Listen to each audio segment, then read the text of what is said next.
E você que é corintiano e acha que não vai ter nada pior do que um empate em 0-0 com o Vitória, que colocou o Timão na zona do rebaixamento, você está enganado. Quero contar que Pedro Raul, um dos piores reforços da história recente do Corinthians, ficou ainda mais caro do que aqueles 25 milhões de reais anunciados quando da sua compra junto ao Toluca. Vale a lembrança de que na época o centroavante tinha menos gols do que o goleiro do seu time, o Thiago Volpi. Ainda assim, o Corinthians se acertou para pagar 5 milhões de dólares, além de 750 mil reais mensais. Pois bem, Augusto Melo atrasou os pagamentos para o Toluca e hoje a dívida já gira na casa dos 8 milhões de dólares. A gente está falando de um custo para aquisição dos direitos do Pedro Raul de 40 milhões de reais. Os salários seguem na casa dos 750 mil e foi exatamente esse ponto que afastou o Pedro Raul de ser emprestado para alguns clubes, por exemplo, como Botafogo e Atlético Mineiro. Em outros casos, o Pedro Raul preferiu não deixar o Corinthians, ele tinha ofertas também do Remo e do Vitória. Importante registrar que na atual temporada o Pedro Raul tem 15 jogos, adivinha quantos gols? Nenhum, e uma assistência. Desde que foi contratado no Corinthians em 2024, ele já disputou 53 partidas com só 4 gols marcados. É de longe um dos piores negócios da história recente do Corinthians. Se você lembra de outros tão ruins quanto, use o espaço para comentário e já opina, beleza? Só para completar, lembrar que o Timão empatou em 0-0 com o Vitória no Barradão na noite desse sábado. O Corinthians não conseguiu finalizar nenhuma bola no alvo. Já o Vitória chutou uma única vez no gol. Aos 38 do segundo tempo, certamente um dos piores jogos do Campeonato Brasileiro desse ano. 9ª partida seguida do Corinthians sem vitória no Campeonato Nacional. E a consequência, o Corinthians acaba de entrar na zona de rebaixamento.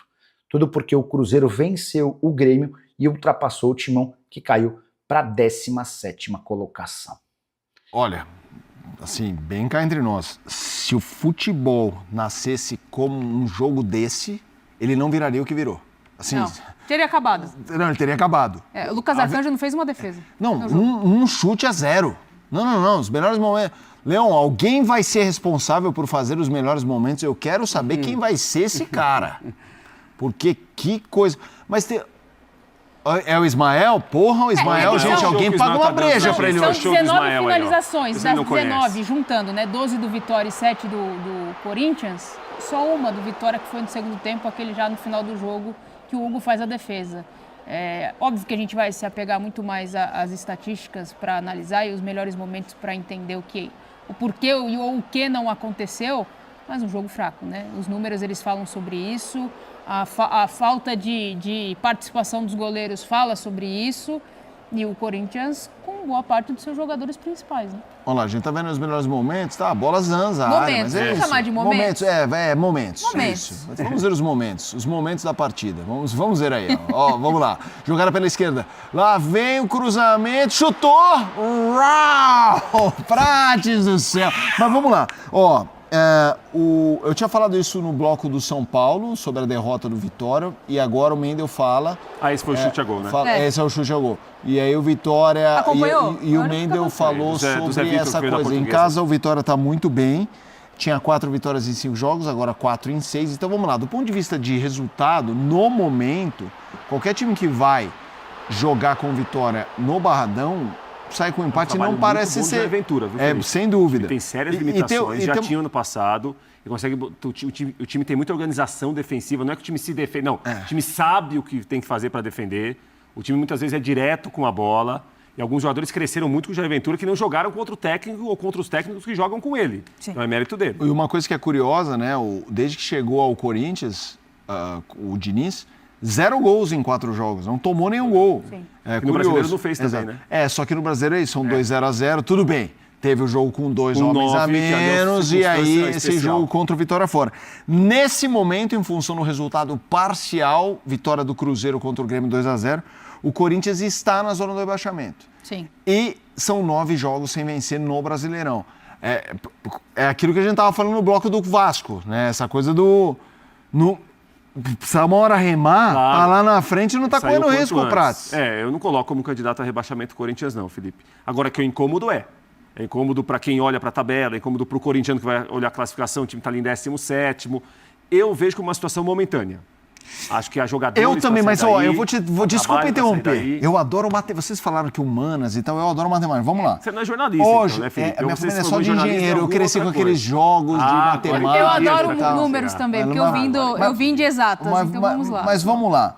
Hoje, me parece que a disputa do Z4, ela vai ter uma particularidade nesse brasileiro, porque o brasileiro começa com 3 times com cara de Z4, que são o Remo, a Chapecoense e um péssimo início do Mirassol, que ainda tem Libertadores e tal. É cedo para dizer do Mirassol, em função do que foi? Dos 3. Então, a Chapecoense pode estar pior que os 2 em relação ao que joga. Então, só que nesse momento, ok, tem muito chão. Mas nesse momento já são 3 para uma amostragem tão pequena do Brasil que já estão ficando para trás. Assim, 4 pontos, 5 pontos para o Corinthians mesmo. Se isso acontece, você ter 3 tão abaixo... É que o Mirassol tem 2 jogos a menos. Isso diz, é verdade. Ou é contra o Flamengo. Mas, por exemplo, mesmo com os 2 a menos, a gente está falando de um time que perdeu as últimas 5 no brasileiro. Quando isso acontece, caso isso aconteça, de 3 times muito abaixo, isso faz com que essa quarta, o 17º lugar, seja um bololô. Porque você nivelou muito para baixo o 3... E aí, você entendeu? Ela muda, os pontos ficam distribuídos de uma forma diferente. Eu concordo contigo, não acho que é a briga do Corinthians. Mas ela vai ser, provavelmente, de um Santos, de um Inter, de um Corinthians. Vai ter um 3, 4... Eu não duvido de ninguém. Eu também não. Porque assim, a gente está falando de times que vão ter 3 competições, frentes em competições. Quando a gente olha para o Mirassol, apesar de ter 2 jogos a menos e um jogo importante, como disse o Prates... A profundidade de elenco é diferente do que foi a campanha do ano passado para o Mirassol. O Mirassol tinha o Campeonato Brasileiro. Conseguia descansar seus atletas, recuperar bem, estruturar muito bem, uma semana para treinar, uma semana para descansar. E a coisa ia... Quando você tem que jogar quarta e domingo e você tem que ter profundidade de elenco, a coisa já muda de figura. O Corinthians, ele tem jogadores muito importantes titulares, algumas peças de reposição que conseguem manter o nível, mas não tem uma profundidade tão grande assim. O Corinthians sofre muito com um jogador de velocidade pelo lado. Hoje o Caio César entrou. Importante o jogador. Ele foi contratado por empréstimo, é um jogador de muita velocidade pelo lado direito. Tem a molecada que está começando a desenvolver o futebol. O André hoje fora... Suspensão. Suspenso. Então, assim, eu não consigo duvidar de ninguém. Os times oscilam demais. O Grêmio está perdendo hoje. Se os times lá de baixo conseguirem pontuar, já baixa mais de novo. E a pressão para time... O Silas está aqui, talvez ele até fale melhor isso. Quanto mais você olha para a parte de baixo da tabela, vai ficando pesado, né, Silas? E o Corinthians tem um detalhe. O Corinthians tem o Vasco da Gama em casa, o Vasco que vem de uma vitória. Pô, Diniz versus Vasco, hein? Depois o Corinthians vai a Mirassol, falando brasileiro, Série A. Tá, a sequência. Ou seja, um time que não está bem, mas é o Mirassol dentro da sua casa. Sim. Mirassol dentro da sua casa. Vai ficar com 6 pontos até o final, depois né? tem o clássico, São Paulo. Depois tem o clássico contra o São Paulo. Isso, por um lado... E depois o Botafogo no Rio. É negativo para o Corinthians essa tabela. O que é positivo para o Corinthians? A gente pode fazer dar um nosso parecer sobre esses jogos, onde ele pode ganhar, onde ele pode não ganhar, mas quando se trata de Corinthians, isso aí cai tudo por terra, cara. Porque a gente não entende nada do que acontece ali. Quando você acha que não vai dar nada certo, eles dão um jeito. Eu não sei o que acontece. E talvez o exemplo mais claro disso é a Supercopa do Rei lá em Brasília. Não era favorito, teve 15 minutos para estar perdendo de 3-0 para o Flamengo, de repente virou o jogo e não ganhou por sorte, não.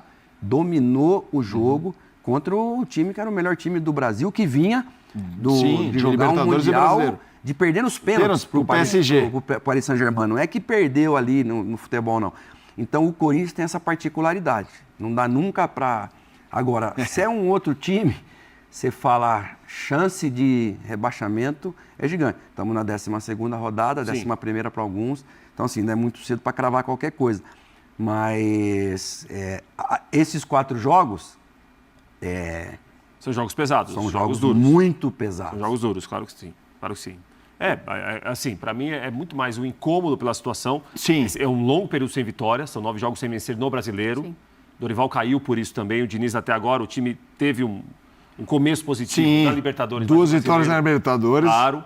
É incômodo, mas e eu entendo todas as ponderações que vocês fizeram, mas eu não vejo como um candidato. Eu também não. Pelos jogadores, também não. pelo trabalho que deverá acontecer. O time de hoje forte, hein? Time forte. Time que ele Mas ele está hoje, repetindo, isso foi assunto na coletiva. Ele está repetindo. Ele falou a resposta dele. A vitória do Corinthians foi na segunda rodada do Campeonato Brasileiro contra o Atlético Paranaense, num jogo também... Sim. Num gramado sofrido. Sim, horroroso. 1-0 e é isso. O Diniz foi perguntado no jogo do meio de semana sobre a coisa de repetir time. Ele repete o time, faz substituição tarde.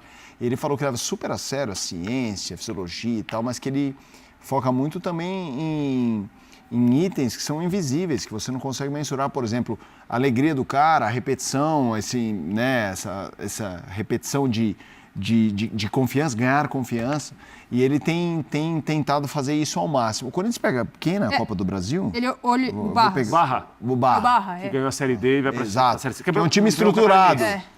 Ganhou o Catarinense esse ano. Isso, é um time estruturado, tem grana e tal. E o jogo é fora. Mas hoje ele mudou um pouco o time, né? Mudou, até pelas necessidades, o Carrillo jogou, o Bidu desce um pouco, Yuri o Milan jogou. Yuri jogou. O jogo vai ser no Jogou Garro. Garro ainda não voltou a ser o Garro que a gente... Mas tá melhor, hein? Já jogou 50 minutos hoje, ou seja, ele tá tendo sequência. E botou ele de capitão. Então, o Diniz também é um cara inteligente. Ele sabe trazer, nesse aspecto de, cara, preciso de você, mas vai voltar, porque é grande jogador, a menos que fisicamente a questão da lesão ele não resolva. Mas parece que já está no caminho de novo. Aconteceu com a Arrascaeta. A Arrascaeta ficou um tempo ali, de repente voltou a ser o Arrascaeta que a gente conhece. Isso é o futebol. A idade chega, os jogadores mudam, os desafios continuam altos, né? Você tem uma queda coletiva também, que acaba não potencializando os principais jogadores da equipe. Você tem a ausência do Memphis, que queira ou não, o jogador goste, o torcedor goste ou não. É um cara diferente ali em relação a passe, em relação à condição de jogo. Essa questão de não levar gols, o time do Diniz, porque assim, como ele tem esse perfil de futebol, então é raro, mas como ele tem esse perfil de identidade de jogo, aliás, 4 jogos sem levar gols é raro para qualquer time. Agora, para o Diniz, grita um pouco no ouvido. Por que está acontecendo isso, Prats? Porque o time nunca teve grandes problemas defensivos. Eu acho que o Diniz não quis mexer tanto na parte defensiva em relação à maneira de marcar, a estrutura defensiva do Corinthians. O problema do Corinthians era muito mais do meio para frente do que do meio para trás. O time criava poucas chances. O time, na reta final do trabalho do Dorival, o time finalizava pouco, finalizava mal. Eu acho que o Diniz ficou com um trabalho muito voltado para isso. Para o time conseguir criar um pouco mais, chances mais claras de gol. O time defensivamente já tinha um bom comportamento. Teve bom comportamento durante boa parte do trabalho do Dorival. E o Diniz, me parece que está conservando muito isso, né? Tem uma mudança na maneira de saída de bola. O Ranieri muitas vezes vem como um zagueiro ali, entre os dois zagueiros também. Mas eu acho que o Diniz está muito voltado no primeiro momento para deixar um time mais equilibrado. Um time que crie muito, finalize muito, ataque melhor e não perca o poder defensivo que tinha. Tem um goleiro que ganha jogos, que em momentos decisivos aparece geralmente muito bem. 2 zagueiros seguros, que não ficam expostos. Eu acho que o trabalho dele está muito voltado do meio para frente. Do meio para trás, tinha menos coisa para mexer do que do meio para frente tinha coisa para mexer. Fala pessoal, estamos aí com atualizações importantes do Corinthians. Se inscreva e ative o sininho para receber mais atualizações do Timão. Deixe seu like, que é muito importante para o crescimento do canal. Utilize o espaço aqui embaixo para registrar sua opinião. Ficamos por aqui com mais esse giro de notícias. Um abraço e até o próximo vídeo.